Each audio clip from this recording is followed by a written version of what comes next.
প্ৰয়াগৰাজৰ মহাকুম্ভ মেলালৈ যোৱা অসমৰ এখন তীৰ্থযাত্ৰীৰ যি বাহন দুৰ্ঘটনাগ্ৰস্ত হৈছে আৰু এই ভয়ংকৰ ঘটনা এই ভয়ংকৰ দুৰ্ঘটনা ঘূৰি আহিছিল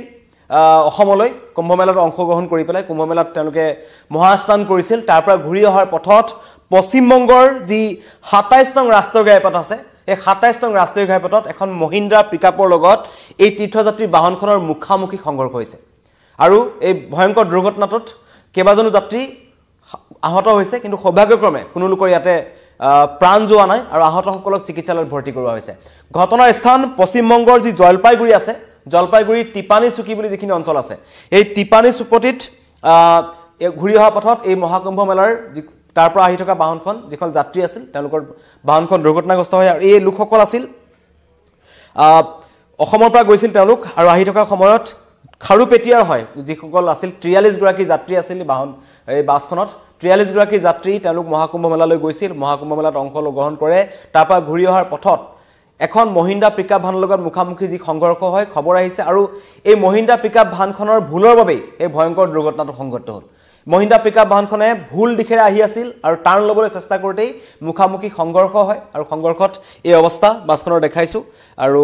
যেহেতু আণ্ডাৰ এছটিচি কৰ্পৰেশ্যনৰ বাছ আছিল আৰু বাছখনত থকা লোকসকল বহু সময় ধৰি সেই অঞ্চলত আবদ্ধ হৈ পৰে আৰু তাত থকা এটা হাহাকাৰ পৰিস্থিতিৰ সৃষ্টি হয় কাৰণ যেহেতু লোকসকল তাতে সেই স্থানখিনি তেওঁলোকৰ কাৰণে একেবাৰে নতুন স্থান আছিল আৰু ৪৩ গৰাকী যাত্ৰী আছিল আৰু গুৰুতৰভাৱে এগৰাকী যাত্ৰী যিগৰাকীৰ নাম হৈছে গোবিন্দ পাল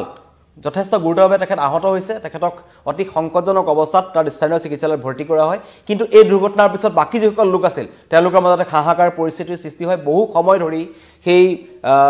তীৰ্থযাত্ৰীৰ দলটো বা যিসকল লোক বাছখনত আছিল তেওঁলোক তাত আবদ্ধ হৈ থাকিব লগা হয় আৰু পৰিস্থিতি এনেকুৱা হয় যে তাত স্থানীয় প্ৰশাসন আহোঁতে যথেষ্ট পলম কৰে যাৰ ফলত যি প্ৰাথমিক চিকিৎসা থাকিব লাগে লোকসকলৰ বহু পলমকৈ তেওঁলোকে লাভ কৰে আৰু এতিয়াও সেই লোকসকল এই যি টিপানী চুপতি বুলি অঞ্চল আছে জলপাইগুৰি তাতে আবদ্ধ হৈ আছে তেওঁলোকক ইয়ালৈ অনাৰ ব্যৱস্থা কৰিছে মহাকুম্ভ মেলাৰ পৰা আহি থকা অৱস্থাত এই ঘটনা ইতিমধ্যে দেখিছোঁ যে মহাকুম্ভ মেলালৈ অসমৰ পৰা যথেষ্ট সংখ্যক যাত্ৰী গৈছে বিভিন্নজনৰ লোকৰ কিন্তু আলয় আথানি অৱস্থা হৈছে যদি যাতায়াতৰ ক্ষেত্ৰতো কৈছোঁ যিহেতু আমি দেখি আছোঁ ছ'চিয়েল মিডিয়াত যে মহাকুম্ভ মেলালৈ যোৱা যাত্ৰীসকলৰ কেনেকুৱা অৱস্থা হৈছে তাত থকা ৰেল ষ্টেচনত তেওঁলোকে ৩ ঘণ্টাৰ পৰা ৫ ঘণ্টা কিছুমানে ১২ ঘণ্টা কিছুমানে ১৪ ঘণ্টা কিছুমান দুদিনলৈকে তাত ৰখি থাকিব লগা হৈছে কাৰণ তাত পৰ্যাপ্ত পৰিমাণৰ ৰেল নাই যান জঁটৰ যিটো সমস্যা হৈছিল প্ৰয়াগৰাজলৈ যোৱা সময়ত দেখিছিলোঁ ৩০০ কিলোমিটাৰ জোৰা এটা বৃহৎ যান জঁট লাগিছিল গতিকেলৈ এক অবৰ্ণনীয় পৰিস্থিতিৰ সৃষ্টি হৈছে ব্যাপক ভিৰ লাগিছে কাৰণ মহাকুম্ভ মেলাৰ বাবে সকলোৱে পবিত্ৰ দিন চাই মাঘী পূৰ্ণিমা দিন চাই গৈছে কোনোবা বেলেগ এটা দিন চাই গৈছে তাত মহাপবিত্ৰ স্থান কৰিবলৈ গৈছে কিন্তু তাৰ মাজত একাংশ সাধাৰণ ৰাইজৰ কেনেকুৱা অৱস্থা হৈছে সেইটো কিন্তু ওলাই পৰিছে তাৰ মাজতেই দুৰ্ঘটনা আৰু এটো মহাকুম্ভ মেলাৰ প্ৰথমটো দুৰ্ঘটনা নহয় ইয়াৰ পূৰ্বেও তাত পদস্পৃষ্ট হৈ হাইলাকান্দিৰ এজন ব্যৱসায়ীৰ তাত মৃত্যু হৈছিল তাৰ আগতো তাত কেইবাটাও অগ্নিকাণ্ডৰ ঘটনাও সংঘটিত হৈছে গতিকেলৈ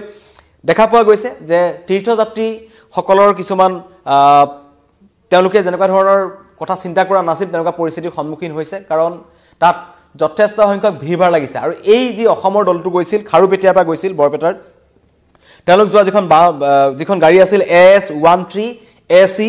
2617 এখন বাছ আছিল আণ্ডাৰ এছটিচি কৰ্পৰেশ্যনৰ বাছ আছিল বাছখন লৈ তেওঁলোক গৈছিল আৰু ইয়াৰ পৰাই তেওঁলোকে বাছেৰেই গৈছিল আৰু তেওঁলোকে তাত অংশগ্ৰহণ কৰে কুম্ভ মেলাত মহাস্নান কৰে আৰু ৪৩ গৰাকী যাত্ৰী তেওঁলোকে লৈ গৈছিল কিন্তু আহি থকাৰ অৱস্থাত এখন যি WB63 5107 নম্বৰৰ যিখন মহিন্দ্ৰা পিকআপ আছে সেইখনে ভুল পথেৰে টাৰ্ণ লৈছিল যিটো জেগাত এই আমাৰ অসমৰ যিখন বাহন আছিল সেই বাহনখনৰ অকমানো দুখ নাই বুলি কোৱা হৈছে কিন্তু এই যিখন মহিন্দ্ৰা পিকআপ ভানৰ ভুলৰ বাবে এই ভয়ংকৰ দুৰ্ঘটনাটো সংঘটিত হ'ল আৰু এজন ব্যক্তি যিজন নাম হৈছে গোবিন্দ পাল তেওঁ কিন্তু গুৰুতৰভাৱে আহত হৈছে তেওঁ বৰ্তমান চিকিৎসাধীন হৈ আছে আৰু আন কেইবাগৰাকীও যাত্ৰী কিন্তু আহত হৈছে তেওঁলোকক প্ৰাথমিক চিকিৎসা বৰ্তমান প্ৰদান কৰা হৈছে আৰু আটাইতকৈ ডাঙৰ কথা যাত্ৰীসকলৰ মাজত হাহাকাৰ পৰিস্থিতি কাৰণ বৰ্তমানো তেওঁলোক তাতে আবদ্ধ হৈ থাকিবলগীয়া হৈছে কাৰণ তাত যি প্ৰশাসন আছে স্থানীয় প্ৰশাসনৰ পৰা তেওঁলোকে সুযোগ সুবিধা লাভ কৰা নাই গতিকে ভয়ংকৰ খবৰ জনালোঁ যিসকল আমাৰ লগত নতুনকৈ আমাৰ লাইভটোত জড়িত হৈ আছে তেওঁলোকে চাওক আৰু এতিয়া এই তাত থকা দুৰ্ঘটনাটো কেনেকৈ সংঘটিত হৈছিল ঘটনাস্থলীত প্ৰত্যক্ষ কৰা এজন ব্যক্তিৰ মতামত আমি আপোনালোকক শুনাব বিচাৰিছোঁ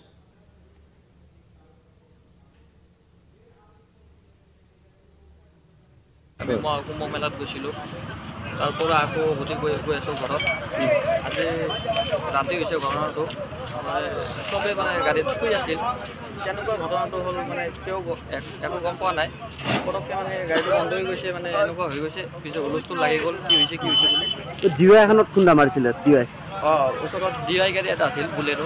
মালটানা হয় কাৰোবাৰ আহত হৈছে কোনোবা আহত এজন হৈছে ভৰি কাটিছে কি নাম গোবিন্দ পাল আপোনালোকৰ পৰা খাৰুপেটীয়াৰ পৰা মহাকুম্ভলৈ গৈ আছিল হয় গৈছিলোঁ মই আকৌ ঘৰত উভতি গৈ আছোঁ উভতি অহাৰ সময়ত ইয়াতে হৈছে হয় বাকী গুৰুতৰভাৱে আহত হোৱা নাই বেলেগ নাই এনেকুৱা বেছি ডাঙৰ মানে ৰাতি এক্সিডেণ্ট হৈছে কিহত খুন্দা মাৰিছিলে কিহত খুন্দি আছিল গাড়ী তীৰ্থযাত্ৰীসকলে তাত এতিয়া বৰ্তমান যিসকল আবদ্ধ হৈ আছে আৰু তেওঁলোকক চিকিৎসা প্ৰদান কৰা হৈছে চিকিৎসা প্ৰদানৰ পাছতেই তেওঁলোকক ইয়ালৈ লৈ অনা হ'ব কিন্তু এটা ভয়ংকৰ খবৰ জনালোঁ যে অসমৰ যি 43 গৰাকী যাত্ৰী আছিল যিসকল খাৰুপেটীয়াৰ পৰা তালৈ গৈছিল মহাকুম্ভ মেলাত অংশগ্ৰহণ কৰিবলৈ গৈছিল আৰু ঘূৰি অহাৰ পথত তেওঁলোকে এক ভয়ংকৰ দুৰ্ঘটনাত পতিত হ'ল যিসকল আমাৰ লগত নতুনকৈ লাইভত জড়িত হৈছে তেওঁলোকক জনাইছোঁ অসমৰ এখন তীৰ্থযাত্ৰীৰ বাহন তেওঁলোক মহাকুম্ভ মেলালৈ গৈছিল তাৰ পৰা ঘূৰি অহাৰ পথত পশ্চিমবংগৰ যি জলপাইগুৰি অঞ্চল আছে আৰু তাত টিপানী চুপতি বুলি যিখিনি অঞ্চল আছে 27 নং ৰাষ্ট্ৰীয় ঘাইপথ তাত দুৰ্ঘটনাত পতিত হ'ল বাহনখন আৰু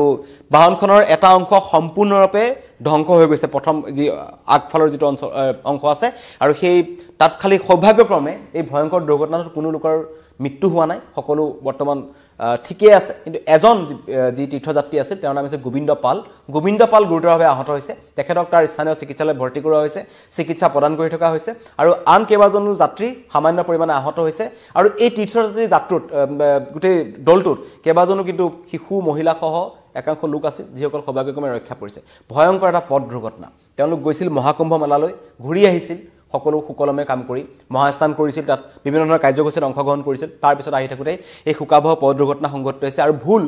তাৰ এখন যি স্থানীয় এখন বাহন আছিল